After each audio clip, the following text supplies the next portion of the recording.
Dag Hoots, Vouch, mid-Vish, high performance version review. Going to show you the outline. Hopefully you guys can hear me because the camera's quite far away. It's a mid-length, they don't fit in the video, so that's the front profile.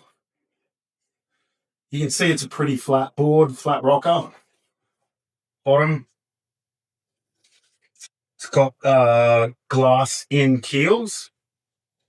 So the dimensions are 7.2 by 22.25 by 3. It's about 50 odd litres. I can't remember. I basically gave him the literage to work with and said, I'm liking 7.2, so can we stick around 7.2? I don't know if you guys can see, but I'll put in, if you can't, I'll put in another photo. It's got a tapered stringer. So the stringer gets wider and wider as it goes up the board. It's actually quite a beautiful detail that only Vouch I've seen do that. So you can see it gets narrower, just like a normal stringer as you go down the board. The bottom contour, I actually haven't had a look, and now I'm going to have a look. So it feels like there's a little bit of a rolled nose to it, but I don't think it is, and I need to double check with Evan from Vouch. It honestly looks like a single to a double with a V off the tail. Heavy double through here, all the way through here. Might actually just be a double from about more than halfway up the board. What can I say about this board? The reason why I'm doing a review right now, I've only had 3 surfs on it. Every surf has been like, what the fuck is going on with this board?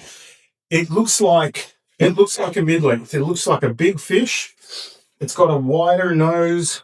It's a swallow. It's slightly pulled into the other version of the mid-Vish that he has.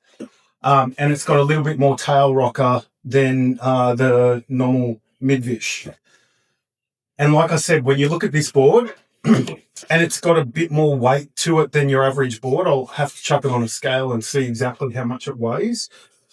And it's glassed like primo. So I've had 3 surfs on it, not one. And I picked it up straight from the factory, like they just finished wet rubbing it down.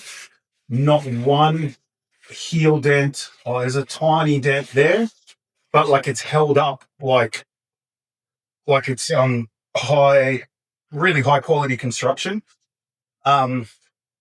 This board has been a surprise for me, which I've absolutely loved. So the first surf, I took it out for like half an hour at the pass. The waves were crumbly. It was a lot of water moving around. It was about that big. And I took off on the first wave, and this thing just kind of plowed across the flat section really easily. And I was like, kind of surprised me. So next surf, I took it out at Noosa National Park over at Tea Tree, and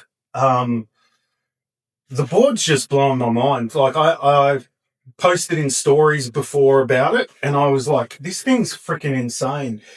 Every time I surf it, it's like everything that I look at in that board, it doesn't look like a high performance board, but it's a high performance mid-length, probably one of the most high performance mid-lengths I've ever ridden.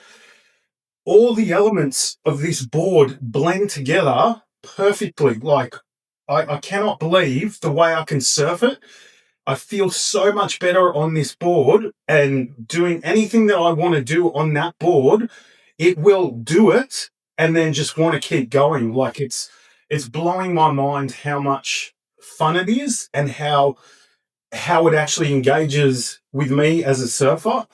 And especially it's got keel fins, like keels. Like I did a cutback, my first cutback on this thing, and I was worried it was going to bog. You know how you can do a turn on a new board or any board and you can bog and you'll just completely lose all your power, your catch rail, just everything will go.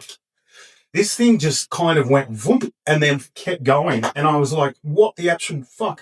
Like, I pushed it harder than I would have normal, and it didn't catch. I could just feel what the board was doing the whole time, and it didn't want to catch. It just kind of engaged and then just popped out of that section, out of the pocket, and just fucking engaged again. And like, at no point in anywhere on this board, when you're doing cutbacks, when you're doing turns, does it disengage. And that's kind of rare for a twin fin. It's pretty rare. And when I say disengage, I don't mean like it feels like it's got too much bite. It actually doesn't. It feels like I took off on a wave and my foot must have been back here. And I felt like I was like, oh man, my foot's way too far back.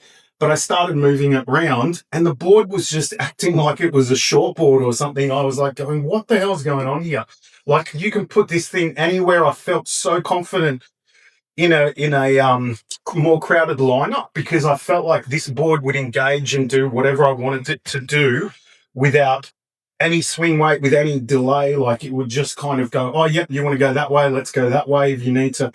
Like, it was just, honestly, it surprised me so much, and it's honestly going up the ranks of favorite twin fin. I know that I've talked about some of my boards, but it's being my favorite twin fin. Sorry, I'm talking really fast. I'm ADHD, and I'm also really freaking excited about this thing. But yeah, it's honestly rising up the ranks to probably one of my favorite boards ever. That's a big call. That's a big call to make. But I feel so comfortable on it, and it just does everything I want it to do, and it doesn't feel like I'm riding a mid-length. But like, the glide that you get when you take off, like, the board just engages so beautifully in the wave. It fits everywhere that you want it to go. I'm honestly blown away. So I'm not sure what else to say. Like I said, I've only ridden this board 3 times, and I wouldn't normally do a review because I haven't ridden it as much. I've ridden it in like waves from maybe knee to waist high to chest high. I don't feel like this board has limitations in that kind of surf. It might be when you're going overhead, but I still feel like this board would engage with you in overhead surf. It might need slightly bigger fins. I can't make that call yet. But all in all, it's such a fun board. Like, you put this thing on rail, it goes bang. You go to push off the lip, and I was lining up a section because the wave started closing out. So I was going to push off the face, and I pushed off the face. The board engaged and then just kept going. Like, it's got its own momentum to it. And like I said, it's slightly heavier than most of my boards, but you don't notice the weight at all. Like, it's everything, like I've said, all the elements in this board are perfectly blended and balanced. And that to me is that's a rare thing, like, honestly. So as far as that goes, that's my review. It's not super detailed in the outline of the board or the bottom contours, and I'll work on doing a more detailed review for those of you that would like it. But yeah, Mid-Vish, I think it's the high performance model. I need to ask you, but Mid-Vish by Vouch. Cannot recommend this enough. On my 20s page that I'm an admin on Facebook, we've got 50,000 members, and a lot of people that ride this board have said it's their favorite board ever. It took me 20 years to get a board off Evan. I've known Evan from Vouch for probably 20 years. When I moved to Byron Bay years ago, used to see him surfing at the pass all the time, and he was riding different crafts, and I was always riding like kind of commercial boards of like JS, 6.0 Fishers, and always kind of riding more of that side of the surf industry, like, Al Merrick's. Never rode a mid-length. I think I had a longboard and kept it for about a week, and then when I can't understand how to ride this thing. But yeah, he was always a really lovely guy to deal with. And the thing that I really liked about working with Evan too was, I've got to say,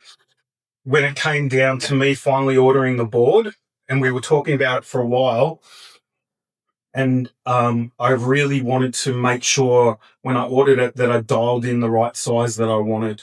So I've been going through the boards behind me and trying to work out what board, like what's the right size for me at the moment. I've recently bumped up my mid links to about 7.2. I'm finding is my sweet spot. I like riding 7.6s, but I just prefer a 7.2 because it feels a little bit more easier to throw around. But yeah, I really took my time. Like I took months to get back to him about what I wanted to do. And then when I did, I was like, hey, dude, can I order like 2 boards? And he's like, why don't we just order one, see how we go with that? And then you can order another one if you like it. And that's what I like about him. He really takes the time to get the board right. He wants to give you the best quality product that he can, and he wants to make sure that you absolutely love the board that you get. And again, I think that's a rarer thing in the surf industry too, because a lot of people are just like, yeah, what do you want? Like, let's just pop it out. And I'm not saying that, hopefully that doesn't offend anyone, but that can be some people's experience of the surf industry, especially the white pop out industry. So yeah, it was an absolute pleasure to deal with him. He was just, super communicative, and he's just a really nice dude to deal with. So I am absolutely frothing. Thank you so much, Evan from Vouch. Like I said, if you get a chance to try one, go out and grab yourself one. That's my first glassed in keels version. I'm blown away by how good they actually feel. It's made me think maybe I need to start just doing glass in keels, except for I go to Bali about 4 times a year. So I like to have the option to not have them glassed in and not get damaged in transit. But all in all, like seriously, get one under your feet if you haven't got one. I know that he sells to the UK. I don't know if he's in the US, but yeah, you can get these anywhere in Australia, or he can send them to you. But yeah, Vouch mid Vish high performance model. Seriously, too much freaking fun. Thanks for watching. Stay tuned out.